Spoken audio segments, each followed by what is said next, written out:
네, 시청자 여러분 안녕하십니까. 경제시사 토크 사이다입니다.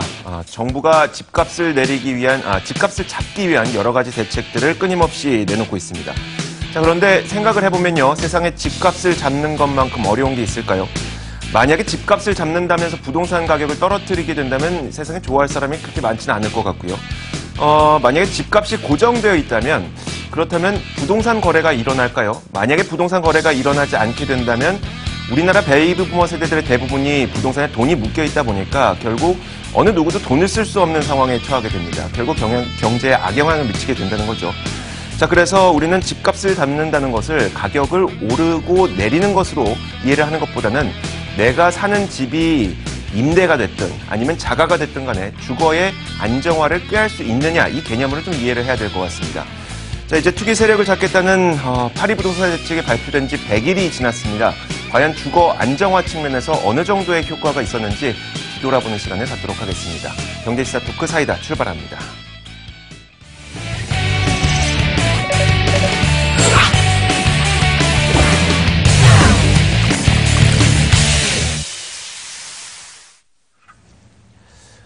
자, 오늘 이 두 분과 함께 이야기를 나눠볼 겁니다. 숭실사이버대학교 부동산학과 한문도 교수 그리고 참 좋은 경제연구소 이인철 소장 나와 있습니다. 자, 어서 오세요. 안녕하세요. 자, 오늘 어떤 이야기를 하게 될지 주제부터 준비했습니다. 만나보시죠. 파리 부동산 대책의 100일, 부동산 시장의 지금은? 자, 한번 대책에 대한 평가부터 간략하게 들어볼까요? 교수님 먼저 한번 말씀해 주시겠어요? 일단, 이 부동산 대책에 대해서, 네. 언론 기사들이 좀 이런 제안들이 많이 뜨죠. 약발 다 했나. 네네. 실제로 수치로도 좀 나타납니다. 서울 부동산 가격이 0.2% 저저번 주에 서초가 올랐고, 서울 지역이죠. 네. 전국적으로도 상승이지 하락은 없습니다. 그래서 네네. 그런 표현들이 나오는데요. 다만 이제 다른 측면에서 한 가지 볼 게 있을 것 같습니다. 네. 상승률의 둔화와 함께 기존에 이제 문재인 정부가 들어서고 나서 이제 리스크에 대한 해지가 되니까 네네. 안정감을 가지고 시장이 갑자기 급상승을 했죠. 그래서 6.19 대책이 이제 대책이 약발이 다 했다 그래가지고 8.2 대책이 나왔는데 그 뒤로 상승률이 둔화된 건 맞습니다. 그래서 네네. 약발이 다 한 게 아니라 약이 이제 서서히 들어간다라고 표현하는 것도 좀 생각해 볼 필요가 있고요. 네네. 그리고 이제 다만 서울과 지방이 다르다는 거를 좀 우리가 봐야 될 것 같아요. 네. 지방은 약간 하방 압력이 좀 강하고 서울이 수도권보다는 덜하지만 제일 강하게 지금 상승을 하고 있는데 그 이유가 재건축의 어떤 네네.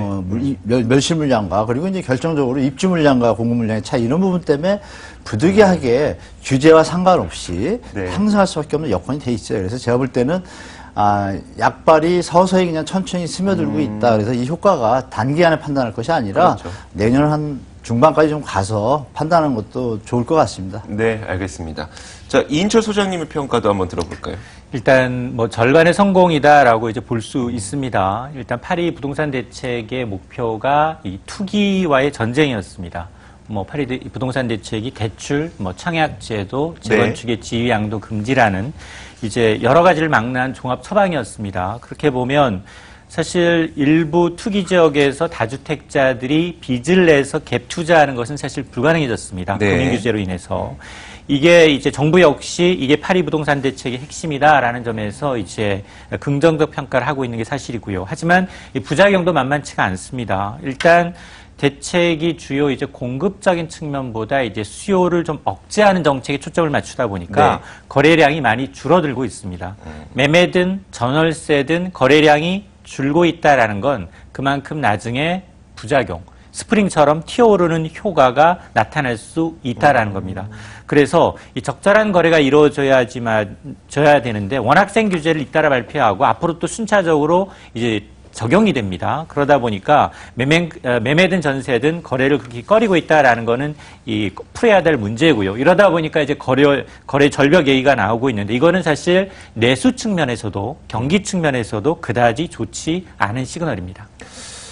그렇다면 집값은 어떨까요? 사실 한문도 교수가 조금 전에 언급을 해주셨던 것처럼 서울 지역에서는 집값이 일단 상승하긴 했습니다. 뭐 이유는 재건축이라고 말씀을 하셨긴 하지만 네네. 그래도 어찌됐건 상승하긴 했어요. 집값의 변동률 한번 말씀해 주시겠어요? 예, 뭐, 좀 아까도 말씀 올렸지만, 일단 서초구를 중심으로 한 이제 강남 사구의 어떤 재건축에 대한 영향으로 인해서, 네. 재건축이 이제 가격 상승을 주도했고요. 네. 그 내면을 들여다보면은 이제 그 강북구에서 그 노원구죠. 특히 우리 갭 투자의 어떤 뭐 강남구가 다 마치고 나서 후보지로 떠올랐던 노원구가 사실 가격이 좀 하락을 했습니다. 그래서 네. 기사에는 근데 보도가 되질 않았습니다. 이 부분에 대해서 시청자분들이 좀 체크하셔야 되는데 기사에서 좀 균형 있게 네네.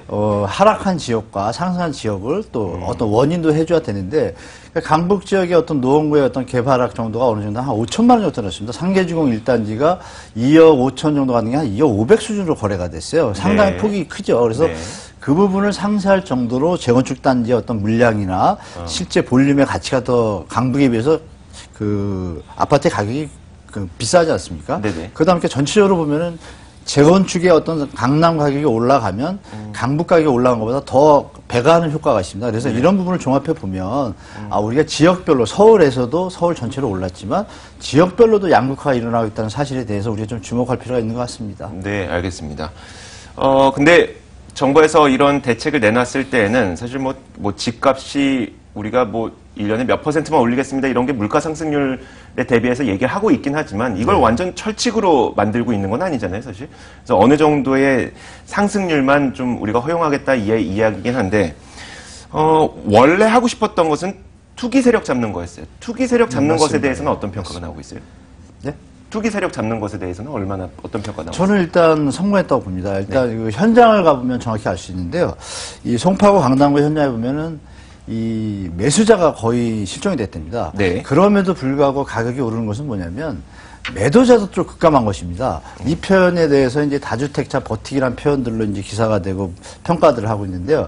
그것은 아까도 말씀드렸지만 강남 3구 지역의 올해 입주 물량이 2,000가구가 안 됩니다. 네네. 멸실 물량은 거의 10,000가구에 가까운데요. 당연히 뭐 규제라든지 금리와 상관없이 공급이 부족하기 때문에 당연히 가격은 상승 압력을 받는데 이 부분에 대해서 다만 그 정도가 우리가 예상한 것보다 상승폭이 둔화됐다는 것에 대해서 초점을 둬야지 만약에 정부의 규제가 없었다라면 네네. 말씀 주신 다주택자 투기 세력의 어떤 그런 규제가 없었다라면 지금 말씀 올린 대로 2,000가구가 입주를 하고 10,000가구가 없어졌다라면 네. 8,000가구가 모자른데 그 가격 상승 압박은 요인은 상당히 큰 거죠. 그렇죠. 네. 거의 뭐 2, 3%에서 5% 올라도 전혀 문제가 없는 원인임에도 불구하고 어떤 수치에서 나타난 것이 0.2%, 서초구 뭐 0.5% 수준 네네.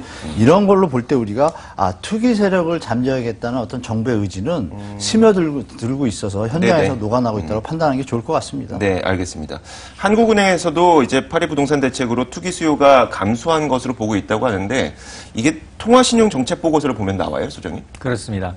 사실 그 갭 투자가 문제가 됐었죠. 네. 이제 집 매매가의 한 10% 남짓 정도를 가지고 뭐 전세든 아니면 대출을 끼고서 구매한 이후에 집값이 오르면 되팔아서 차익을 챙기는 그런 수법인데 사실은 이제 거주의 개념이 아니라 투기의 개념을 네. 좀 차단하겠다라는 것이었고 금융 규제로 인해서 지금은 사실 대출이 집값의 뭐 20, 30% 실수요자에 한해서 40% 정도만 가능한 상황입니다. 그러다 보니까 최소 자기 자본이 한 60에서 70% 이상 보유해야만 가능하다 보니까 네네. 지금은 사실상 과거에 비해서 갭 투자 환경이 굉장히 어려워진 게 사실이고요. 그러다 보니까 또 특히 이제 이 차주 한 명당 한 건의 주택 대출을 제한했지만 투기 지역에서의 경우에는 이 가구당으로 또 제한을 하다 보니까 사실상 이제 빚을 내서 투자하는 수요는 좀 없어졌다라는 겁니다. 근데 문제는 이제 대출이 없는 현금 부자들의 경우에는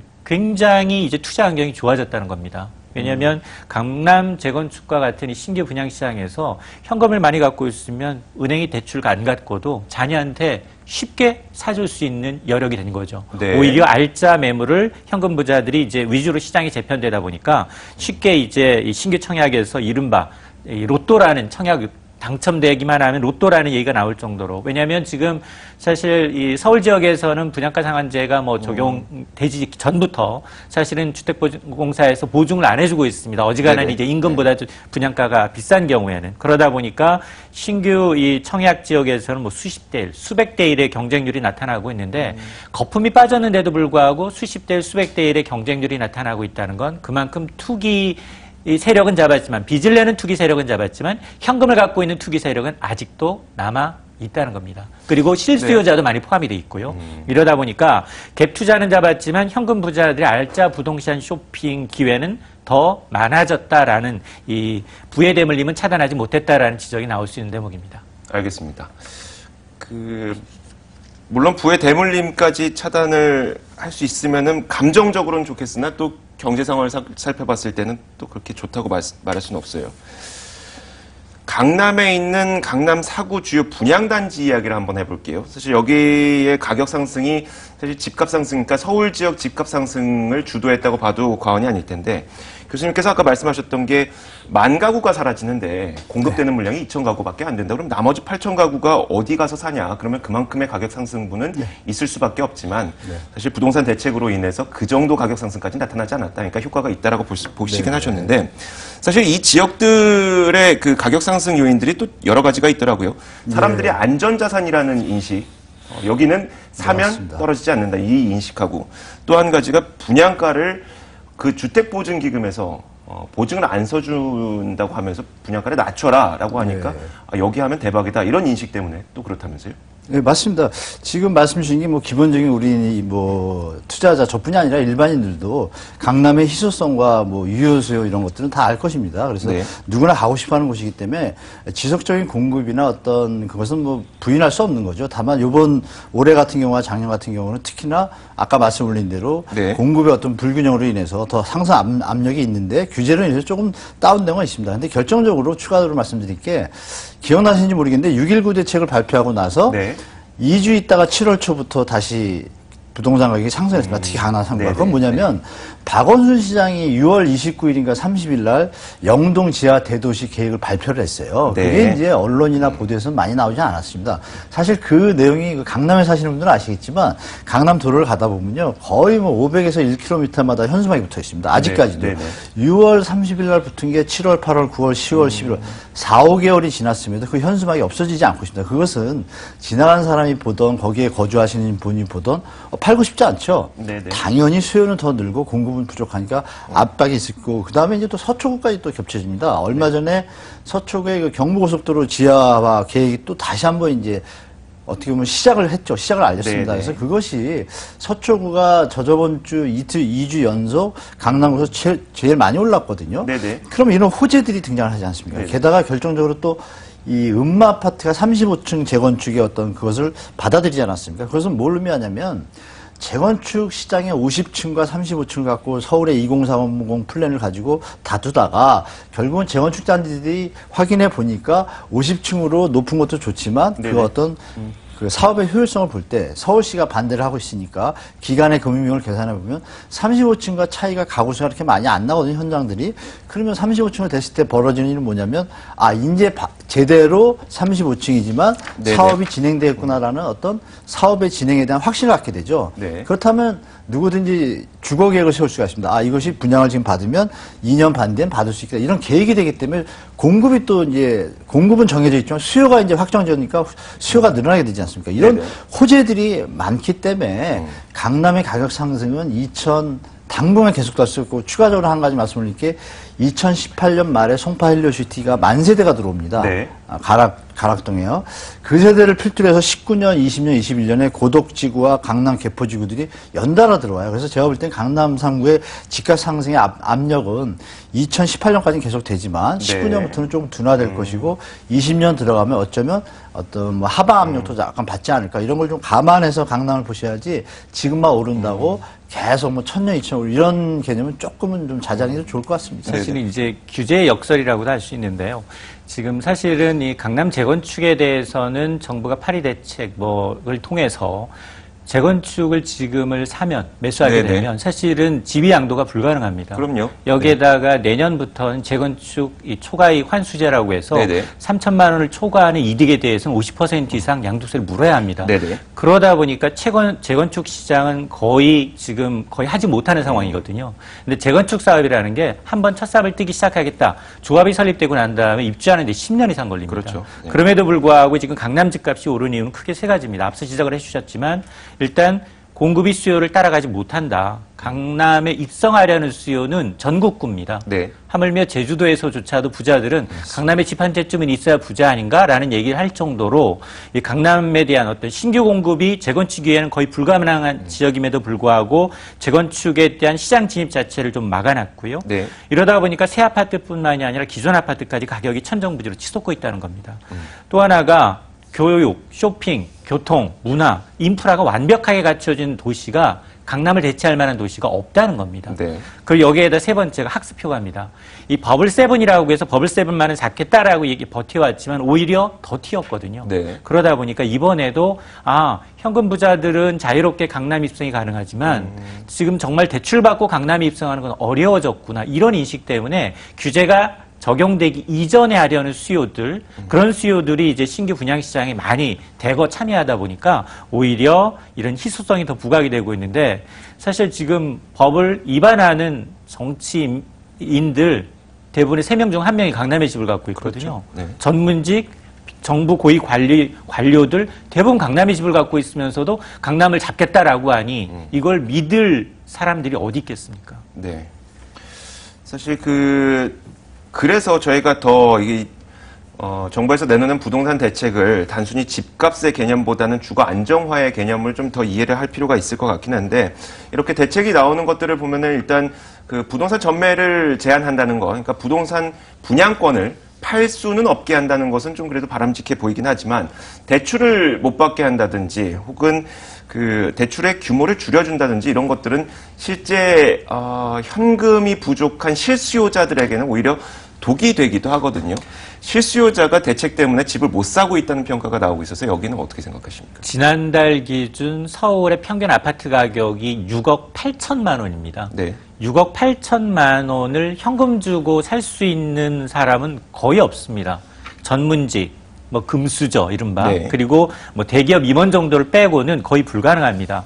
근데 은행 대출은 지금 20-30% 정도로 낮아졌습니다. 네. 정부가 인정하는 실수요자 기준은 굉장히 까다롭습니다. 부부 합산 연소득이 6천만 원 이하여야 하고요.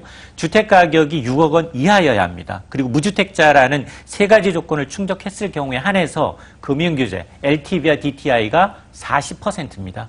그 경우에 한해서 대출을 집값의 60%까지 해준다는 건데 이미 평균 아파트 가격이 6억 8천만 원이기 때문에 평균 아파트 가격을 못 살고 후미진 지역 약간 나갈 수밖에 없는 상황이고 또 하나가 이제 청약제도에도 좀 문제가 있는데요.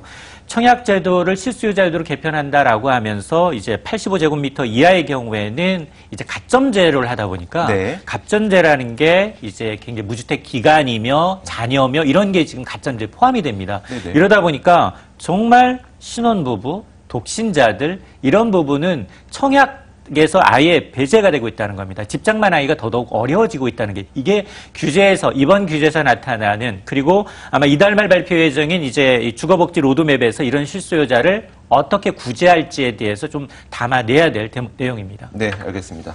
자, 그 내용을 좀 봐야지 저희가 좀 더 미래 주거 환경에 대해서 우리가 미래에는 어떻게 사는 것이 바람직한 것인지에 대해서는 조금 더 생각해 볼 기회가 있을 것 같고요. 저희가 뒤돌아보는 이야기는 여기까지 정리를 하도록 하겠고 이어서 정부에서 원래 보유세 인상 카드를 꺼내들지 않겠다는 이야기를 계속 해왔었는데 요즘에 좀 분위기가 바뀐 것 같아서요. 어떤 식으로 지금 바뀌고 있는 겁니까, 소장님? 사실 이 세금의 고유 권한은 기획재정부입니다. 네. 기획재정부에 있는데 이제 사실 부동산 규제에 나올 만큼 다 나왔기 때문에 이 보유세 인상 카드가 과연 언제 꺼내들까에 관심이 쏠리고 있는데요. 보유세라는 게 부동산을 갖고 있으면 7월과 9월에 재산세가 나옵니다. 네. 그리고 이제 종합부동산세가 또 나오죠. 이런 두 가지가 해당될 수 있는데 양도소득세와 더불어서 보유세는 굉장히 부동산을 규제하는 강력한 대표적인 수단입니다. 그렇죠. 네. 그러다 보니까 집 한 채를 갖고 있다 하더라도 포함이 될 수 있죠. 세금 인상의 대상이 될 수 있습니다. 네. 근데 이 보유세 인상에 대해서 당정청이 사실은 조금 그동안은 약간의 시각차를 보여왔습니다. 세제 주무부사라고 할 수 있는 기획재정부는 그동안 보유세 인상 검토하고 있지 않다라고 네. 얘기를 해왔는데요. 최근에 기류가 조금 바뀌고 있습니다. 김동연 경제부총리가 뭐라고 얘기했냐면 보유세를 포함한 모든 시나리오를 검토하겠다라는 입장으로 선회한 겁니다. 네. 그리고 가장 적극적으로 보유세 인상을 주장하고 있는 것은 바로 여당인 민주당입니다. 추미애 대표의 경우, 김태년 의원의 경우는 공개적으로 다주택자들에 대한 보유세 인상을 주장하고 있고요. 청와대의 경우에는 사실 보유세 인상에 대해서 공식적인 논평하기가 좀 어렵습니다. 네네. 왜냐하면 국민 여론이 있기 때문에 피하고 있지만 여당이 민주당이 보유세 인상을 하면 뭐 구태 막지는 않겠다라는 네. 분위기거든요.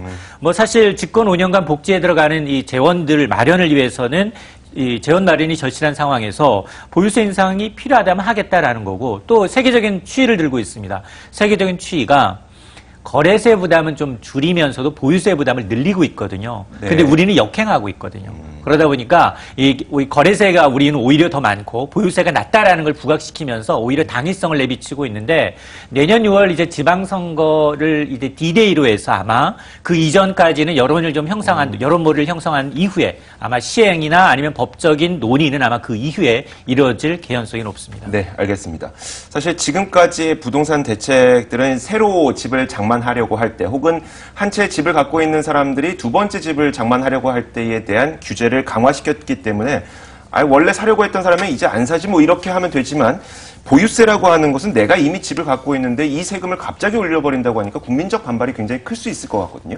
그렇게 된다면 정부에서 이걸 추진하기는 좀 어려울 것 같기도 하고요. 네, 맞습니다. 그 세금을 좋아하는 국민은 아무도 없을 겁니다. 네. 뭐 시청자분들을 포함해서 물론 이제 집이 없는 무주택자분들은 부자들이 좀 돈을 더 냈으면 하는 바람이 있을 겁니다. 뭐 조세 형평주의의 기본의 원칙에 의하면 네. 당연히 그래야겠죠.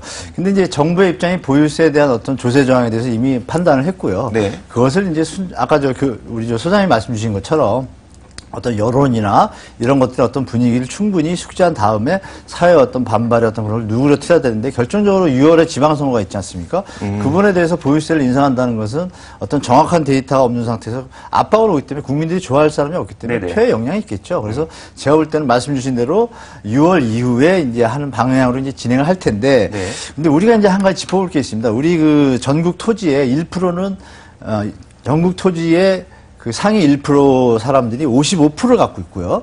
10% 분들이 거의 90%의 토지를 갖고 있습니다. 네네. 이 보유세가 우리가 지금 주택 규제 정책 때문에 주택만 보고 있는데 토지도 함께 봐야 됩니다. 이 정부 입장은 사실 네네. 뭐 우리한테 말은 안 하지만 얼마나 세금 더 걷고 싶겠어요. 정부 입장에서. 그래서 그거는 말 안 하고 있지만 이런 부분들에 대해서 우리가 본다라면 정부 입장에서는 추진할 가능성이 많은 것으로 보셔야 되고 지금 뭐 흐름도 그렇게 흘러가고 있고요.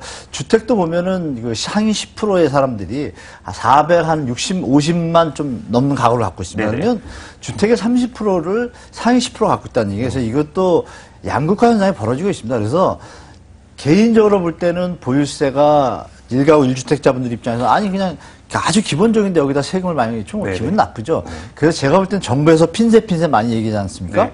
그래서 어떤 저항을 좀 줄이려면 1가구 1주택자에 대한 어떤 보유세의 어떤 비중과 만약에 뭐 0.5%다 그러면 아까 말씀을 어떤 상위층에 대해서는 네네. 2% 이렇게 하는 거에 대해서 아마 여론조사라면 80% 90% 나올 거예요. 그래서 제가 볼 땐 정부에서 아마 나중에 묘수로 그것도 나오지 않을까. 그럴 경우에는 제가 볼 땐 아까 말씀 앵커님이 주신 어떤 그 조세 저항이 네네. 조금은 줄고 물론 부자분들이 제가 말씀드리자면 부자분들이 좀 노블리스 하셔야지 조금 네네. 더 내셔도 될 것 같습니다. 그래서 제가 볼 때는 상위 10%에 대해서는 보유세를 확실히 올리면 좋겠고 그 80% 90%는 좀 적게 한다라면 저도 뭐 찬성할 것 같습니다. 그렇게 하면 또 11%에 계시는 분들이 좀 반발이 많아서요.